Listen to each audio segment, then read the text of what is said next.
Bid'ah adalah bahasa syar'iyyah. Bahasa syar'iyyah, saya katakan bahasa syar'iyyah karena diucapkan oleh Nabi yang mulia alaihi salatu wassalam. Dan beliau menjelaskan apa arti dari bid'ah itu. Itu muhdats.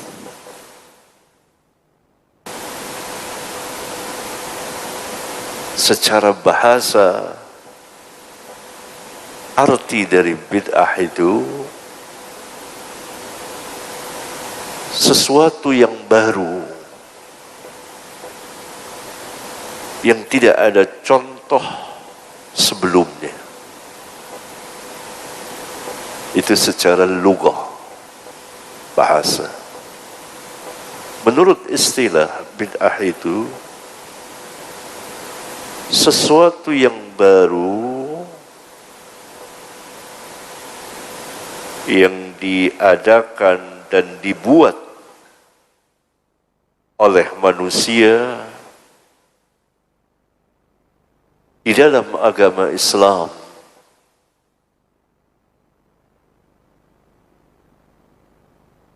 dan mengatasnamakan agama Islam.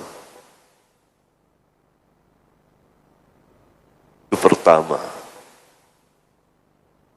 Oleh karena itu Rasulullah SAW bersabda, "Wa syarrul umuri muhdatsatuha." Seburuk-buruk perkara adalah perkara-perkara yang baru. Yang dimaksud yang baru di dalam agama, bukan dalam masalah keduniaan yang berkembang sesuai dengan pengetahuan atau tingkat berfikir manusia,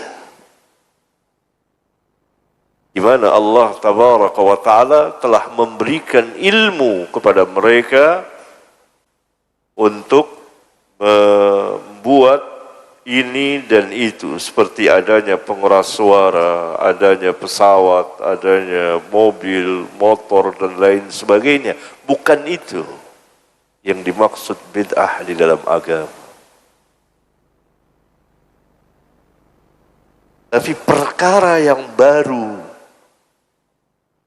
yang orang buat atau diadakan oleh manusia di dalam agama Islam dan mengatasnamakan agama Islam.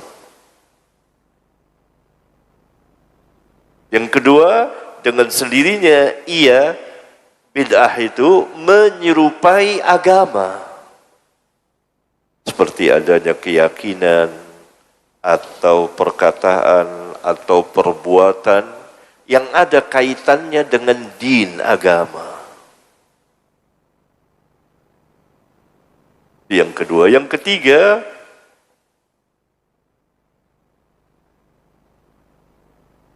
tujuan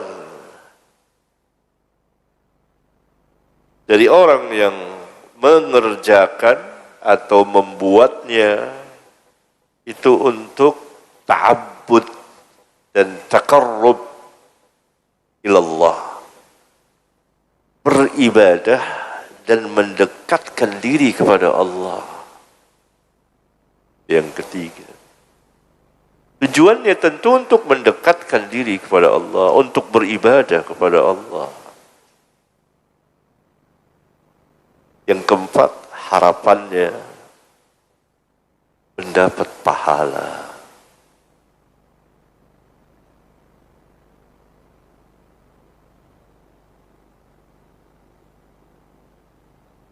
Itu bid'ah jika dibuat oleh seorang muslim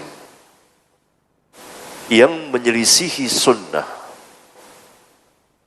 Tetapi apabila bid'ah itu dibuat oleh orang-orang munafiqun yang menyamar sebagai ulama atau ahli agama dan memasukkan sesuatu atau perkara-perkara yang baru di dalam agama yang akan merusak kehidupan kaum muslimin di dalam beragama, maka ia tidak punya tujuan untuk beribadah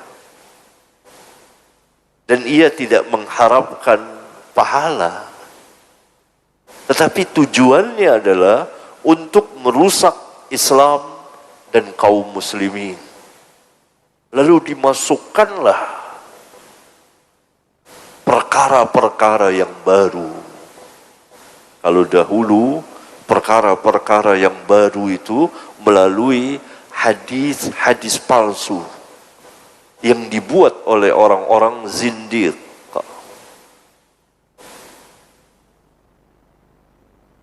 Karena salah satu munculnya bid'ah itu dari hadis-hadis palsu, dari hadis-hadis yang sangat lemah, dari hadis-hadis lemah, terutama dari hadis-hadis yang maudhu, palsu. Karena munculnya bid'ah itu salah satunya dari hadis-hadis. Kalau munculnya bid'ah itu disebabkan beberapa macam, beberapa jalan. Ada dari jalan hadis-hadis palsu yang dibuat oleh orang-orang munafikun sehingga tersebar ke dalam Islam dan diamalkan atau diyakini sepanjang zaman untuk merusak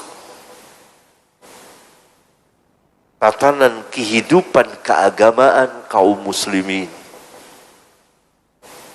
Beragam, banyak sekali. Jalan yang lain yang menyebabkan munculnya bid'ah adalah istihsanat. Istihsan, menganggap baik sesuatu perbuatan yang tidak berdalil dari Alkitab dan Sunnah.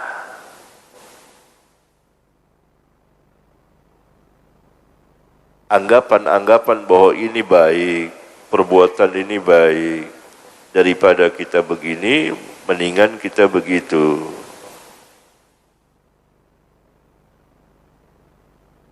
Itu istihsan.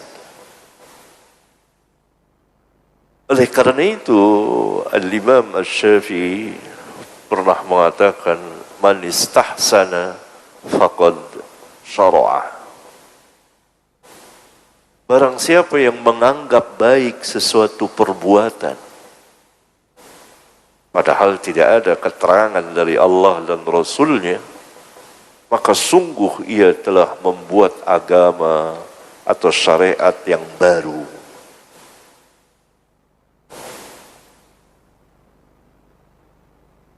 Nah, dari situ juga muncul berbagai macam bid'ah. Perbuatan ini dianggap baik, masuk ke dalam agama, dimasukkan ke dalam agama, menyerupai agama, dan tujuannya untuk mendekatkan diri kepada Allah, serta harapannya adalah mendapat pahala.